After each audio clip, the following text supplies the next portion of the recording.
congodialogue.com congodialogue.com. Salut à vous chers internautes. Tokoti Lissus Nabanda Kunabino à travers site oyo www.congodialogue.com.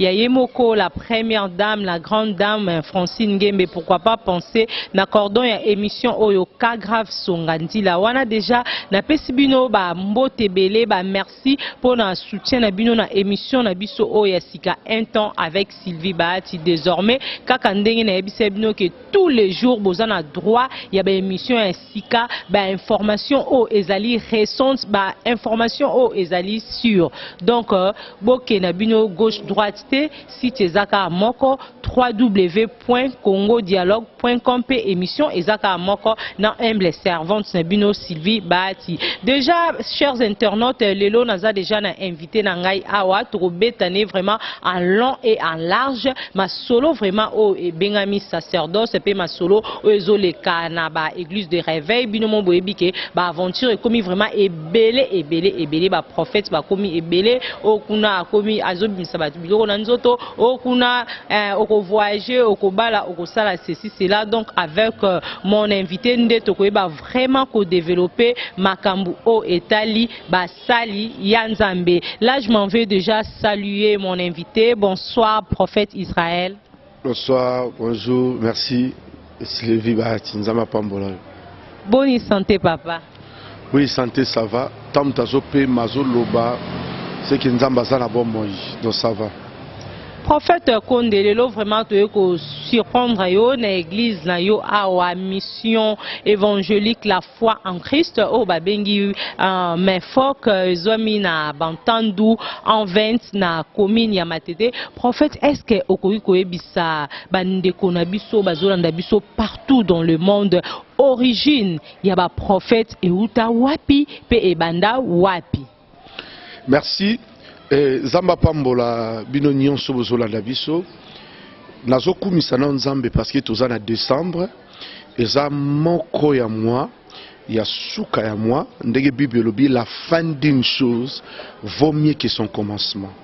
Eza na bato bazoki occasion olandanga te mais Dieu a permis balandanga lelo zala branché jusqu'à la fin tu ne seras pas déçu.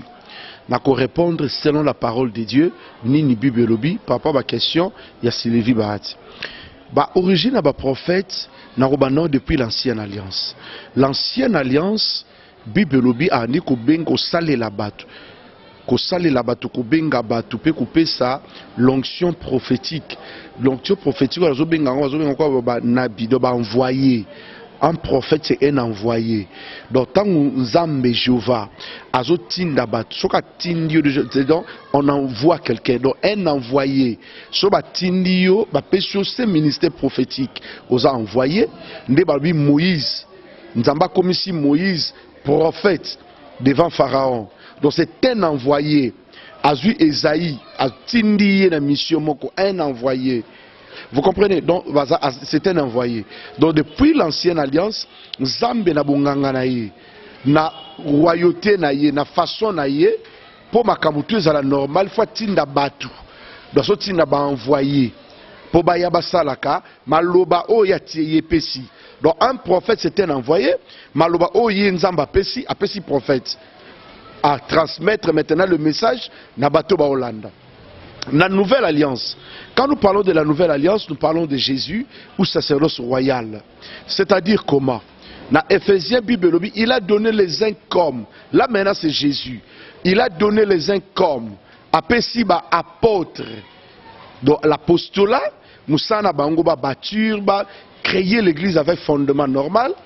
Après si ba pasteur. Moussala, ando ba pasteur. Tozana otobengi ba évangéliste. Docteur et le ministère prophétique. Le ministère prophétique est allé parmi les 5 ministères. Où est la main de Jésus. Donc pour nous comprendre l'origine prophétique, c'est 5 doigts. Oh, il y a un apostolique. À part.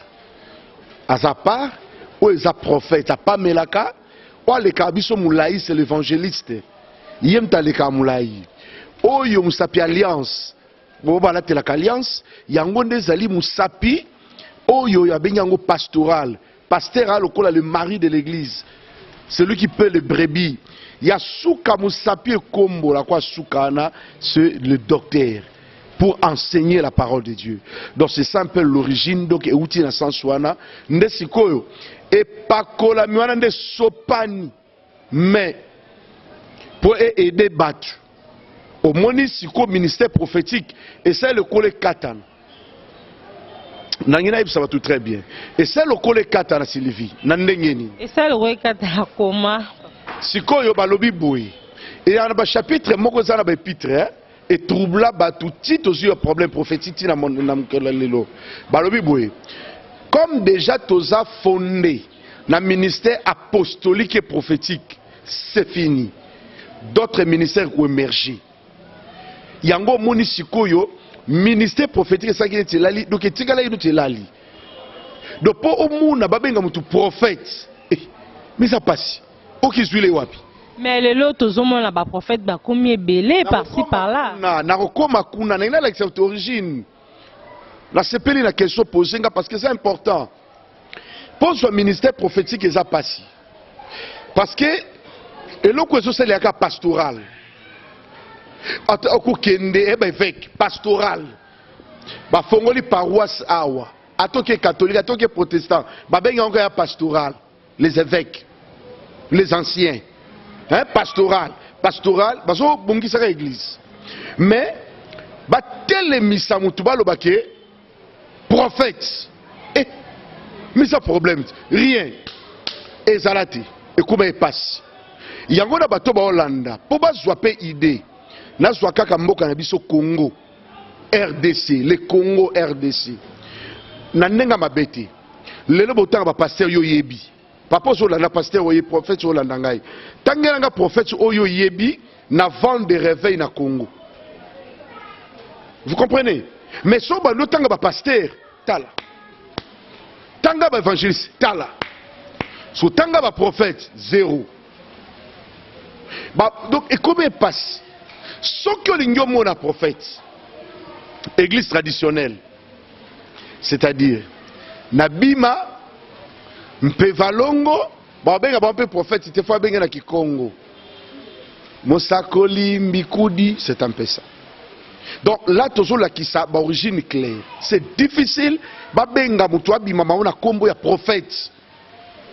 Parce que, et ça, le coup est là, le pastoral les 8 places, c'est tout des allélis. Pasteur et prophète nakatona mukie est-ce que babuta maka prophète to bakomaka yango? Non mutayete mutazate ki bakomaka te. Jérémie lobi tant nazaki na libuma mama na ngai nzambe sia ponaki nga ja prophète des nations. Là c'est Jérémie. Donc et ça appelle on nzamba pesa kamuta bimisi mutu. Vous comprenez? C'est ça un peu parce que ça envoyé batinda ki na origine. Vous comprenez? Envoyez au Tindi l'été na miso to mongo Tindi. Non, on est avanti. Mais le to mon est belé alalia la muki a commis prophète prophétesse. Ya on a ebisi batu envoyez batinda na libumu. Envoyez batinda na ba origine. Yo to zo tinda yo. Kende. Tango ko kende avec une mission. Moko songolo abandi ko salela esiko yango. Vous comprenez? À quelle mission moko songolo abandi ko sala ndeko porter normal. Wana ende babenga envoyé. Vous comprenez? Ce qui devient natanga lokola mo prophète. To ke na o asikote. Natangelo niti mo ba bloku yo. Yo muni pi bon pi va créer actualité. Ce sont des prophètes parce que na minute ba boya bango ba obima. Ba créer peu actualité. Zo lokola muto to respecter. Ce qui est bête, il n'y a pas de problème. Laissez-moi parler, je suis un peu libre d'expliquer. Le prophète William Mario Branham. On dit comment prophète? Prophète William. Talaka Sikoto Batangi Kaka. Prophète Branham. Est-ce que vous dites que ça sujet il y a trouble? S'il le continuera Kaka. Parce que c'est un prophète. Batindi pour une mission. eza trouble zwa lokola biso na Congo mutu baoloba lokola so batanga kaka Simon Kimbangu bazwi kombo ya prophète batiango liboso prophète Simon Kimbangu monde pe trouble et troublé na cité ka denan wana comprenez un peu maintenant trouble wana parce qu'il y a un prophète mais ce qui Simon Kimbangu fallait qu'il y ait un trouble était fa balo baka boye papa pasteur Simon Kimbangu problème exact. Prophète, tout à l'heure, tu cité des grands prophètes Yaminene, Simon Kimbangu na William Branham. Nabangomi balé modèle na yo ezalakanani. Nabangomi balé le prophète Branham na koko na soti tozawa na so petan otaba branchir na e. Peut-être na lobangote. Mais na so petan na ono vanda même tout na chambre et tout na otaba branchir to ba émission tout nde ba travaillaka normal. Nous avons visité Bango, nous avons c'est bon. Le prophète Simon Kimbangu n'a eu l'occasion de revisiter le site naï. Le site de Simon Kimbangu. Donc on reconnaîtra qu'il est tellement makasi. Na ndenga mabete na vraiment l'origine à Congo. Na joie pendant temps qu'on m'a revisité, kokuta na pe parmi ses disciples. Au bazar na origine ya Simon Kimbangu. Na eu l'occasion de na ba tatwa mikolo penda ba beto ceux qui atambola naï. Pour nous poser moi question belé donc il fut vraiment un grand prophète. On nous a utilisé qui na ba lolenge belé surtout par des signes des prodiges on nous a ça là qui est. Toza penda kuna te mais moi ba signe mukeka yango na ko répondre. Yango moni na o répondre yango na zo répondre parce que problème quand il y a prophétie, prophète, trouble. Donc quand on parle de prophète et ça sujet ya problème. Même dans la musique Sylvie, muto appelle ça un baptême. Il y a trouble. Il y a trouble, muto appelle un baptême. Il y a trouble, c'est le prophète Bolia. Les années sont invités. Une année le 9 décembre, depuis Tiki Bisso dans Mukilo, depuis le 9 décembre, il y a Néocho Leka.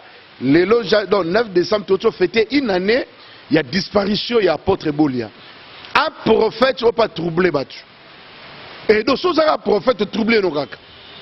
En fait, c'est quoi réaction non ezanini tant aux hommes na lelo ba prophète bokomi ebele ba pasteur ebele mutala ya lamuki atie libaya prophète musu atie libaya pasteur ezo sala comment et puis lelo ba pasteur musu ba komi avant à prier pour la mutu il faut mutu anatinda offrande surtout ba ndeko na biso diaspora bazo souffrir donc babi Sylvie Bahati nous allons marre na ba pasteur na bino ya Congo ya Kinshasa tinda kodi sala boye orozwa zemi orobota nini orobala ba professeur ngozo kokisama te tango zomuna ba bloc a bongo ezo sala nini en tant que prophète de la nation. Tu sais quoi, vraiment ma sœur Sylvie, je veux que cette émission bato ba Hollande va la bénir au nom de Jésus et ba comprendre au Nzamba lingi parce que si le longa na continent na kuna bango c'est grâce ya you parce que na ko bimaka mbala moti c'est grâce na bino na koti nena loba na bango boye va ya ba prophète na okena on a des sens ya liboso na loba no malte c'est bon na bandelo ko liboso c'est bon c'est-à-dire et ça l'accomplissement ya prophète Joël dans les derniers jours je répandrai mon esprit sur toutes tes chairs vos fils et vos filles prophétiseront. Vous comprenez? Donc, et ça prophétie à Joël. Et s'accomplir nango, et salama, et monanana, on a mis sur bateau. Et kolo sala. Mais le problème c'est quoi? Pour na lelo yo. Tango mutaza ko s'improviser. A telemi a lobi na zaka kaboy. C'est là maintenant place le problème ezali. Yango moni, na lingina buka bonte tona loba makambo ebele, mais le problème est ça, il y a ba origine. Pendant qui ma question notée? Il y a ba origine. Il y a une place makambo ça solo na mutu ebaka origine mutu bato wana na so libanda yana ona nenga mabete to pesa ki bato ebele ba une année ba 2 ans ba 3 ans na so sepela parce que ba réaction a poto ebandi problème na biso ezanini luko yebaka ba origine na so répéter luka ko yeba ba origine omoni so lebo finga ba prophète to ba finga ba prophète et ça le problème sur le cas omoni mutata sans origine ba trouver kaka lokola mendiant le kola mutumo bazo luke loro moko boye, vous comprenez? À sans origine. Yosko zo attaqué baninga, yosko origine na yo e uta wapi. Sylvie n'a pas attaqué bangote. Surtout toi à la fin de l'année tu souhaitais ma meilleure vie. Donc n'a attaqué bangote. Non lobi ke batu baluka ba origine ya ba pasteur o bazo kende. C'est important. Soyez dans le but, c'est important. Je répète, c'est important. Tala, mutako bandaka bumbala moroti. Jamais, c'est important. Mutu nyoso ada origine yeba. Oyebi mutu so selo musala. Quelque part pe luko yeba zanani. Ba ya gana lo ngete ke pona mona ki internet. Aobimisa banyoka, aobimisa mbongo, abimisa maseke, akitara moto. Nous croyons directement. Mais non. Le problème c'est quoi? Na telemeli kutata bangote. Donc comme un message que yo telemela biso, c'est que la neno peut bien te. Donc pas Sylvie la telemeli binote maintenant qu'il en a origine. Ba telemeli domaine prophétique parce qu'ils ont mon anati. Ici au Congo, na so bandela na Congo. Ma sœur, na lobi Simon Kimbangu. Totali bato na lobi prophète Bolia. Ba oyo nzambe na moyo sali. Domaine prophétique bandi. Malembe sokoma. Lelo yo na te ko fêter 26 ans. Il y a appel à ministère prophétique. C'est pas facile.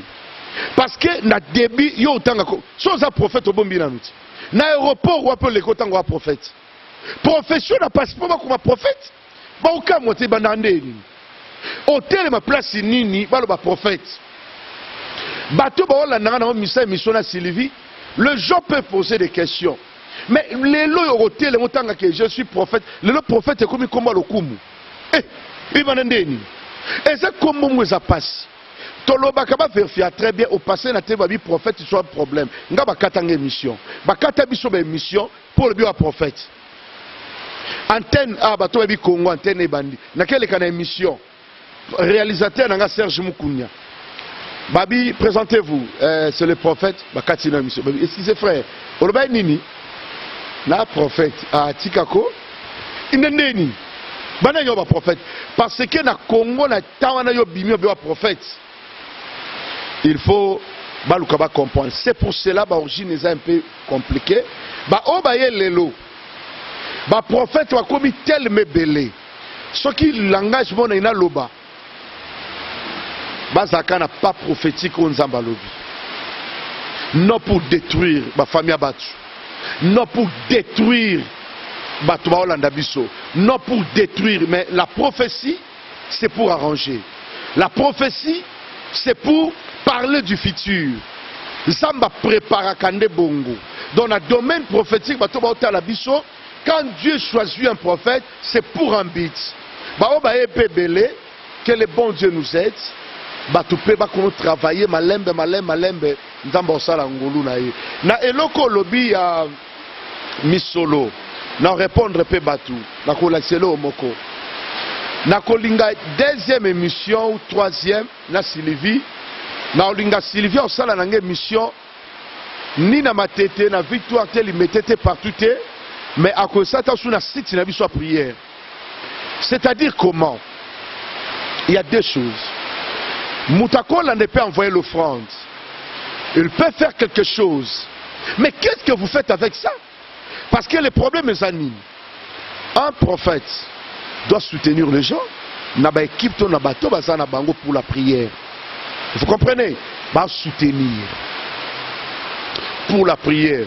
Témoignage na kena musigate. Il a posé une question. Mouto bomo na posé une question. Aboti mwana. Mwana comme la jeune. 15 ans, so combien? Moi, moi, donc moi, 15 ans ou 16 ans. Mais moi, na botami bébé. Moi, na botami. Malobi na kero luko frond. Na keti ke la prophète. Aye na matiti. Moi, na autre ça la émission journaliste. Sylvie. Moi, na ne le 15 ans. Mais tant que botamaki. Aye abi j'emmène mon offrande. Aye na offrande. Va passer Johnny, Bopata, ou les autres sont des témoins. Ntaye. Tout ça, biso tout na lemba, non loin ya, papa na biso mukuna nzambe, place wana na kilangwe. Donc, quelque part, na bato ba Olanda biso, quelqu'un peut donner l'offrande, quelqu'un peut te soutenir, mais eloko le kakabie tout dans action de grâce. Pour action de grâce, eleki muto sengi. Action de grâce au pesa na église, au pesa na maboko ya pasteur, to ya ba prophète, to bazotambola na banzela. Non. Il y en a des opportunités. Vous savez, nga la kumisa nzambe. Wana za témoignage. Mbongo akusenga. Mbongo akusenga. Kabela nga pesa nga moni na msa nzambe pesa nga. Soki na zwa 10 fois ya lokuta. Umondo sana kabela nga. Maser kabela nga ho. Ngai prophète Israël kone kabela nga tinda ta mwa code. Prophète Zela. Wana pia témoignage. Mais bateau va pesa kabiso, c'est Dieu qui les touche. Oyebi muto a touché à pesio, na muto sengi c'est pas la même chose. C'est pas la même chose. Quand vous demandez et quand la personne se souvient de toi, et commis des choses. T'as la pesa ngai, bon fin de l'année, to liate, pesa ngai tala, toi piaka pesa ngai. Mama, muto ayebi okutute. Quand la télévision botala nak, okomi okabela nga pesa nga bien petit. Soit tinyo 50 suna mawa, mais a oloba. Soit que tika na wester, ba poussa, ba leki. Zara que tika tellement 50 yo sakana na ngai. Mais quand quelqu'un te donne avec joie et amour, yemoko. Que Dieu vous bénisse. Bolanda makambo lokutate. Mais on a lobby. Anesili. Voilà, chers internautes, Binomoko Boyoki, réaction, il y a prophète Israël Konde, peut comprendre, et si kanini origine, il y a prophète et banda, donc aux alliés toujours pour continuer à inviter Nabiso, prophète Israël Konde, o Yemo Penza, Alingaming Babengaye, Père Konde, Église, mission évangélique, la foi en Christ, prophète, Tobeta Siko Masolo, il y a sacerdoce, mais avant Tobeta Masolo, sacerdoce, Naina Sabiso, bilan en année 2016, est-ce positif ou négatif? Bilan 2016, Jésus-Christ est Seigneur, sacerdoce sera raté. Si tout bateau va Hollanda Bisso, que Dieu vous bénisse, bah ça va. Nous avons tambouré sur ma casse. Pour Nanga, na bengi 2016, une année de prière. Na l'église na bataille belé na prière, mais cette année 2016, et zala qui bandela nga na ba prière. Nazo continuer dans la prière, c'est bon. Ils ont bongo. Et là, vous regardez tout kataki en 2016, vous avez témoin qui n'a pas soumis à émission internet cité. Pe nzamba ki kolobananga ina domaine de la publicité. On a tout laissé, c'est-à-dire comment bato ba otala biso lelo, o ba olanda biso, ba comprendre que vent et les cas qui m'a cassé le kuta, les images, tout au passé. Mais Dieu m'avait dit qu'on a pas prière. Donc 2016 pour Nangeza vraiment l'année à prière. Et les Kelinga quand on a prière, pour Lukelongina Nzambe, pour Sambela, vraiment pour Nanoba que c'est positif. Voilà, 2016 est vraiment année à prière. Kandenge Elobi, prophète Israël Konde, prophète Yebmeka Susukoye Bisabisonanu. Pourquoi on se base beaucoup plus na sacerdoce alors que peuple de Dieu Bazali a besoin battre à bango sanctification, battre à bango repentance, mais yo on se base toujours na sacerdoce. Est-ce que aux obanga sauter repentance ba aux asuna bandimi mingte sauter sanctification bat boya suskope sa ba mbongo repentance, sanctification, et ça premier enseignement sacerdoce. Mami balo lobi, il y a un des premiers enseignements sacerdoce. Mon sacerdoce soit là. Et où ta penza ou a pipe elingi kolobanini po eza bat loko la ba madame Francine Ngembe. Ya vanane minkuna poto mukolo site www.congodialogue.com. Peut-être que sacerdoce soit là. Peut-être selon la rousse. Mais selon vraiment Makambouya Bonzambe, ayebi yango te. Sylvie, Ezaboy, sanctification, repentance, les enseignements. Nalobi, papa, maman, Zolanda Bisso, Yoka. Repentance, sanctification, c'est le premier enseignement sacerdoce. Pourquoi? Tant que vous êtes dans le sacerdoce, vous avez la sanctification. tu dois te repentir ou l'année makambouane a problème te. La kati ya sacerdoce et en cas to bengi bonganga. Prochaine émission. Na Bible prochaine émission. Na le bilaka sacerdoce. Na la ki sabino mystère ba ange. Pour te belé ba luka ngo ba yeba. Pour na mo ba ko sa ba te belé trop pour na ba ange. Na yeba sabino ba ange ba sala na ba vie na biso. Comment on peut collaborer avec les anges? Il faut expliquer tout. Il faut expliquer tout comment tata sur un deuxième niveau à sacerdoce. Il faut expliquer tout mystère ya miel parce que tout le problème est ma casse. Nous avons fongolinga misu ko expliquer miel. Miel ouais miel ba melaka. Na ebisio lelo mukili na Afrique de l'Ouest ya makasi ba fille de miel. Mais si qu'on a sacerdoce la prochaine émission na la bango ango domaine ya miel. Moni na la bango ango c'est très important. Comme matissa va tout niveau sacerdoce c'est très élevé. Comme même bango na niveau ya domaine de protection angélique. Tout l'ouverture sacerdotale na ba domaine à finance ou ya métier. Ce qui va y kolika biloko wana déjà c'est bon, c'est-à-dire joueur à cause à joueur. Na ko pekisa yo ko lukanganga te, na ko pekisa yo ko kende place boete. Mais na ko yebisa joueur sacerdoce sera raté. Donc na ko betela eli solo que sacerdoce sera raté. Wana yebisi joueur. Non, bete appelle un musicien parce que sacerdoce sera raté. Non, qui sabango loko na musicien. Oh na luka banganga basala boy album nange bima. Otika bloko wana nganga kisi akweyaka. Bato tu bakweyaka. Sacerdoce élevé na domaine à métier makasi nzamba ofongola bango. Le sacerdoce na niveau ya politique au lieu que bato sacrifier akabatu. Obomino kaka mutu pozwa poste. Obomino kaka mutu pour promettre aux ministres. Obomino kaka mutu pour promettre aux alakingandi. Obomino kaka mutu pour aux amokonzi quelque part. Des sacrifices humains pour détruire ma kila ya mutu sopana. Wana lisuti. Ya to beti lisolo sacerdoce sera raté jamais ko raté pour na domaine sacerdotal na minichoyo. Nzamba zo sala makambo ebele yango to pesi bato ebisi bango ba benga yango moni bato bangi ba mekola ozwa nyoka obimisi na nzoto ya mutu c'est du mensonge ozwi biloko obimisa ba nzoto ya batu. Vous voulez copier des choses qui n'existent pas. Wana ba osala nde théâtre ba créer biloko Louis de Finesse ba otia otu sombo nyoka bimi mbongo bimi.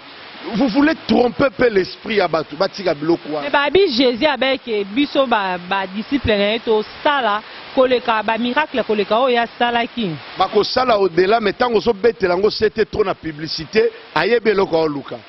Po ayebelo ko luka. Nyoka obimisi nyoka na libuma moi si abatu. Publicité na ngo sali 2 mois na télévision a luka nini. Voilà prophète bomba penza wana na prochaine émission na biso bana poto bino nyonso bozolanda biso à travers site www.congodialogue.com ya yeme la grande dame Francine Ngembe et puis na émission na bino obolingaka un temps avec Sibi Bahati. Donc semaine prochaine na prochain numéro na biso toro beta sous li solo en long et à large uniquement ya sacerdoce et ratakate toujours na yemoko le prophète de la nation Israël des prophètes Tokomi Koshite Molo vers la fin de notre émission. Prophète, message non à fin de l'année pour le peuple de Dieu et Zanini. 2007 c'est mon tour. 2007 c'est appelé tour il y a Sylvie Bahati. Bangwana pe ba sepela ki to lula e bangote. C'est bon il y a un problème te ba sala pe ba émission ba mati ba so mimi tuka tongi banda problème te to lula e bangote. Mais cette fois-ci c'est son tour. Moni pendo so landanga. Presani, obanga poani. Ba yebisa ki ba voile et silaki. Mais on a un tour ba voile et silaki non. Comme ba voile et silaki te c'est ton tour du mariage.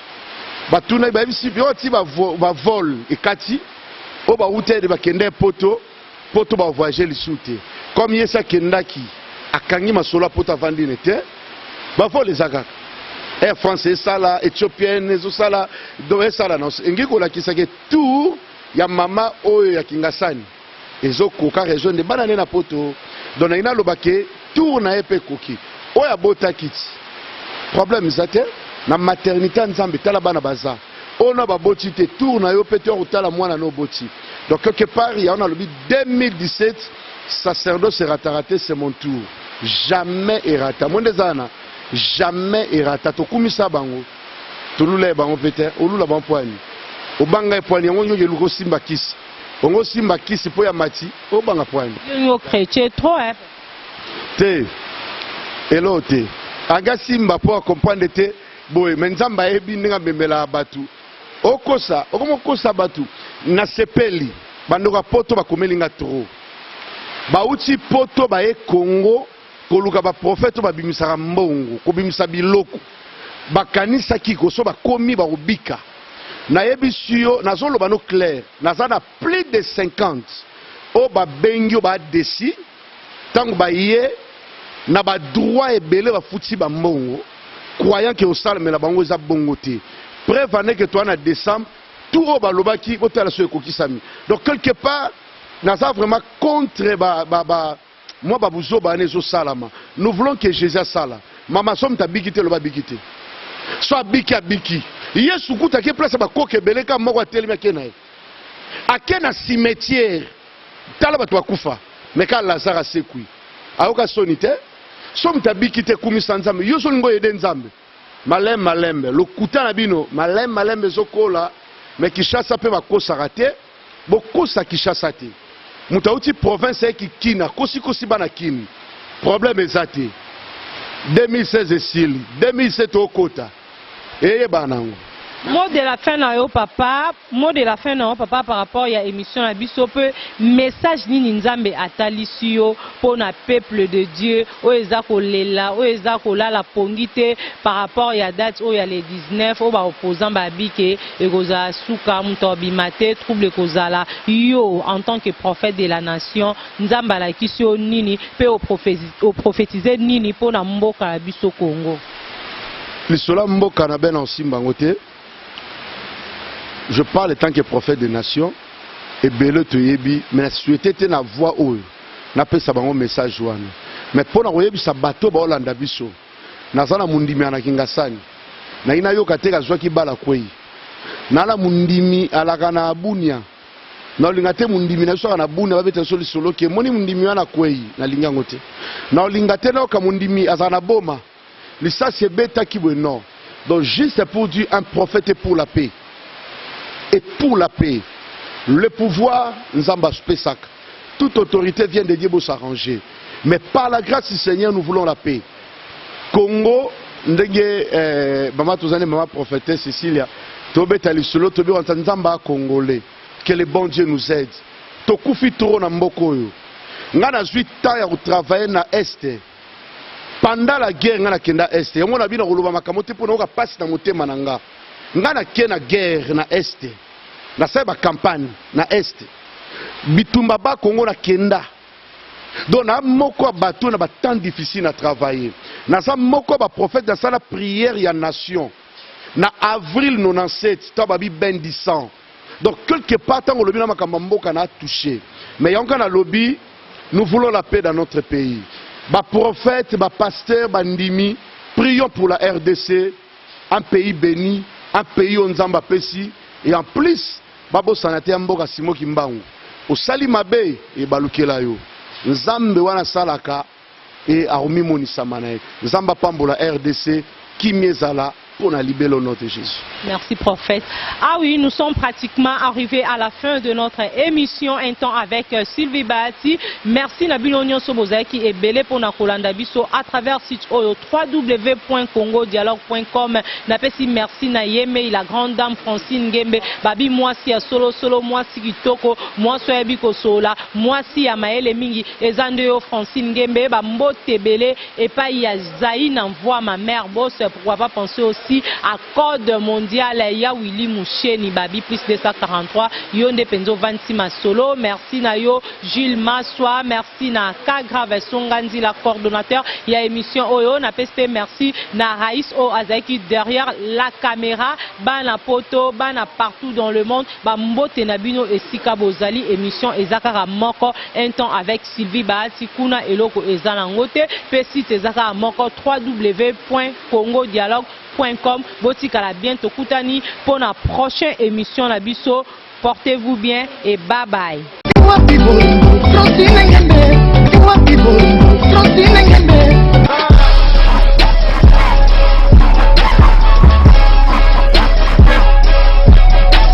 congodialogue.com congodialogue.com